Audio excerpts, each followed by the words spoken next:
Welcome back, fellow coders. Jared O'Leary here with BootUp. In this video, I want to show you a neat idea. So if you've been to our website, you may have seen the project titled Beatbox Machine, which makes it so that when you click on the green flag, it does nothing. Isn't that exciting?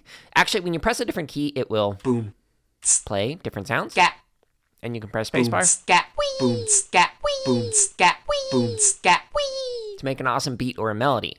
Now, I want to show you another project that uses similar ideas in a neat way. All right, so the project we're going to look at is called Žaba and is by SM Dobrota. And if you press the green flag, you have to press the different keys, just like I was doing before, but instead of it being the arrow keys, I'm pressing a letter on here. And then the frog is going to eat that letter. And if I press a wrong letter, then it is going to take away a heart. I thought this was a really neat idea, and I wanted to share it with you. If you want to take a look at this particular project, you can see it in the description below. And if you got a really neat idea that you'd like to share, make sure you comment below so we can take a look at it. Thank you so much for watching this video. Let us know something that you learned or created in the comments below. And make sure to subscribe, like, and check out the links in the description for even more free resources, such as videos, free lesson plans, and our podcast.